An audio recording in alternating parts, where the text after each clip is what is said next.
Hai teman-teman semua, di sini saya akan menjelaskan mengenai tugas critical journal review saya, di mana jurnal review saya disusun untuk memenuhi tugas mata kuliah evaluasi pembelajaran antropologi. Dosen pengampu mata kuliah saya yaitu kepada Pak Daniel Harapan Perlindungan Simanjuntak. Di sini judul jurnal saya yaitu Evaluasi Pembelajaran IPS berbasis KTSP kelas 5, di mana penulis jurnal tersebut yaitu Hanung Wicaksono, Arini Estiastutik, Kuryani Bertiningsi. Disusun oleh saya sendiri, Jessica Angela, NIM 318332228. Jadi tujuan dari penulisan critical journal review ini yaitu ada beberapa tujuannya, agar yang pertama mengetahui pelaksanaan guru kelas 5 di SD Negeri Kecamatan Gunung Pati dalam melaksanakan evaluasi pembelajaran IPS berbasis KTSP. Yang tujuan penulisan kedua yaitu untuk mengetahui peran ilmu pengetahuan sosial dalam evaluasi pembelajaran siswa. Selanjutnya yaitu di sini ada penjelasan saya mengenai yang pertama, pelaksanaan guru kelas 5 SD di negara Gunung Pati dalam melaksanakan evaluasi pembelajaran IPS berbasis KTSP. Di sini dilihat bahwa dalam ilmu pengetahuan sosial menyatakan bahwa ilmu pengetahuan sosial itu memiliki fondasi penting dalam pengetahuan intelektual siswa, di mana pengetahuan tersebut mempengaruhi emosional, kultural, dan sosial peserta didik, yaitu dengan alasan agar dapat menumbuh kembangkan proses berpikir, bersikap, bertingkah laku, dan interaksi terhadap lingkungannya dalam pendidikan. Selanjutnya, mata pelajaran IPS dirancang untuk mengembangkan pemahaman dan kemampuan analisis anak terhadap gejala-gejala sosial dan kondisi sosial yang dapat dilihat oleh anak tersebut.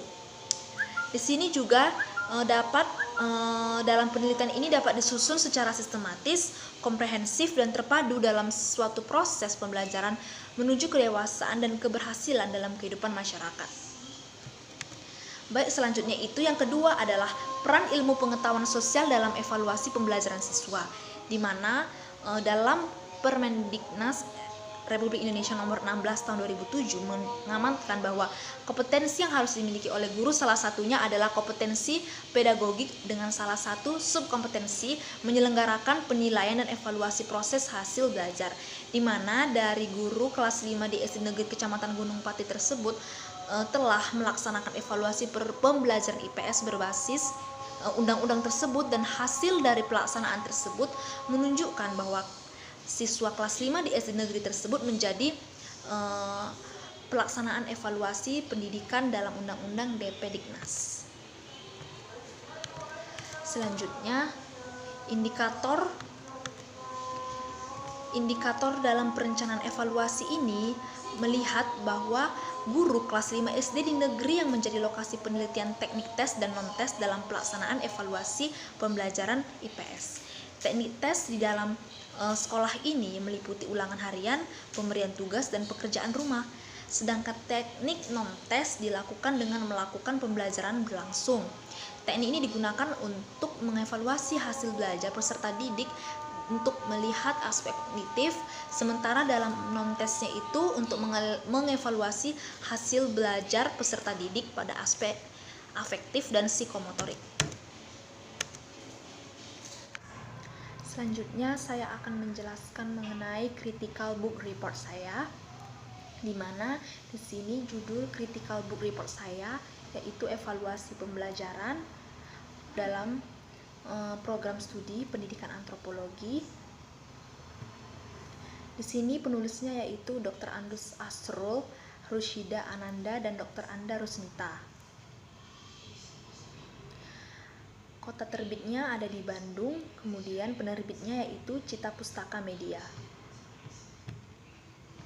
Di sini ada beberapa tujuan atau manfaat dalam penulisan CBR, yaitu untuk menambah wawasan mengenai konsep evaluasi pembelajaran buku tersebut. Kemudian yang kedua, untuk mengetahui suatu kajian yang terdapat dalam evaluasi pembelajaran. Selanjutnya, yaitu konsep dasar evaluasi.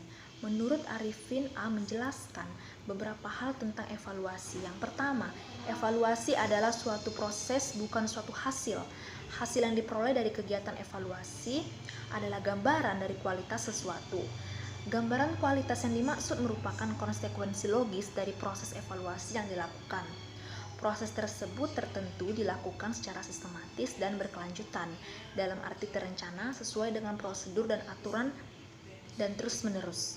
Yang kedua itu, dia juga mengemukakan mengenai tujuan evaluasi. Tujuan evaluasi untuk menentukan kualitas daripada sesuatu, terutama yang berkenaan dengan nilai dan arti. Selanjutnya, dalam proses evaluasi harus ada pemberian dan pertimbangan. Pemberian pertimbangan ini pada dasarnya merupakan konsep dalam evaluasi. Melalui pertimbangan inilah melalui hasil pertimbangan tersebut, kemudian muncullah beberapa suatu proses dalam evaluasi. Yang pertama, hasil evaluasi dapat dipertanggungjawabkan secara ilmiah. Yang kedua, evaluator lebih percaya dan menghindari adanya unsur subjektivitas, kemudian memungkinkan adanya hasil evaluasi yang dilakukan pada waktu dan orang yang berbeda. Selanjutnya itu ada beberapa kajian evaluasi pembelajaran. Terdapat dua, yaitu instrumen evaluasi dalam bentuk tes, dan yang kedua instrumen evaluasi bentuk non-tes. Instrumen evaluasi bentuk tes ini, yang pertama yaitu dalam bentuk tes bentuk uraian. Bentuk uraian ini sama seperti bentuk esai.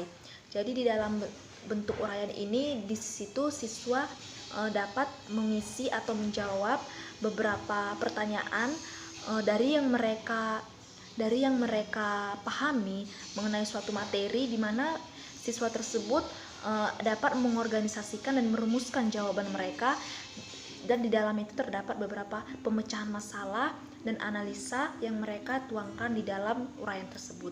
Dan yang kedua yaitu ada tes hasil belajar objektif. Di dalam objektif ini yaitu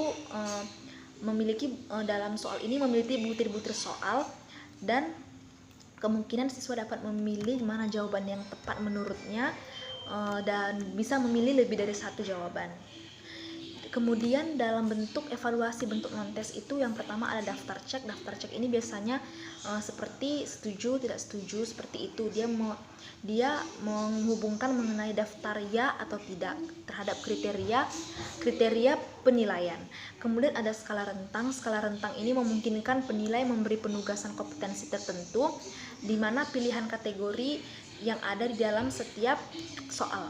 Kemudian penilaian proyek. Penilaian proyek ini di mana adanya guru memberikan adanya proyek yang di dalamnya ada perencanaan, pengumpulan data, dan pengorganisasian pengolahan penyajian data.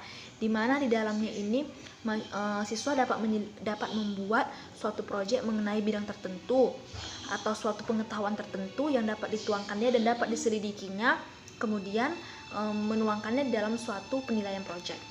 Selanjutnya itu penilaian produk. Penilaian produk ini biasanya siswa dapat membuat suatu hasil karya atau hasil cipta berupa hasil seni seperti patung, hasil seni dalam teknologi, atau hasil karya kayu, keramik, logam, seperti itu.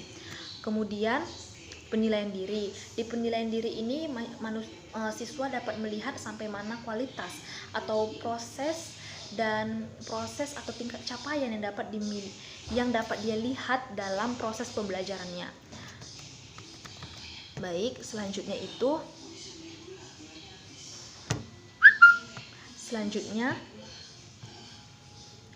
pengukuran ranah kognitif, afektif, dan psikomotorik.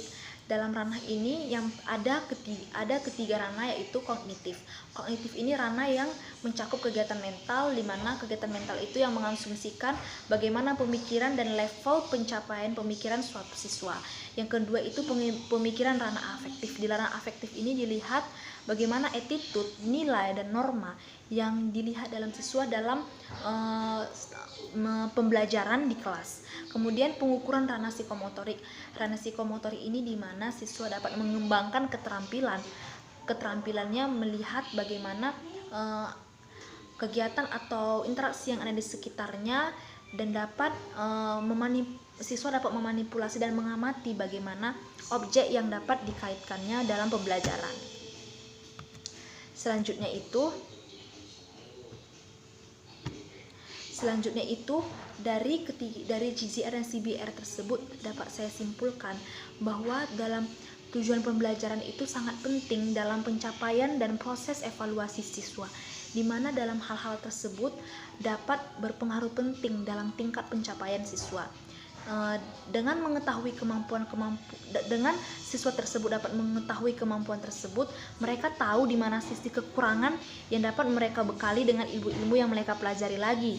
Di mana di sini ada beberapa prinsip evaluasi yang sepatutnya harus dimiliki oleh peserta didik, yang dimana peserta didik harus dapat mengevaluasi dan menganalisis kejadian atau objek yang dilihatnya.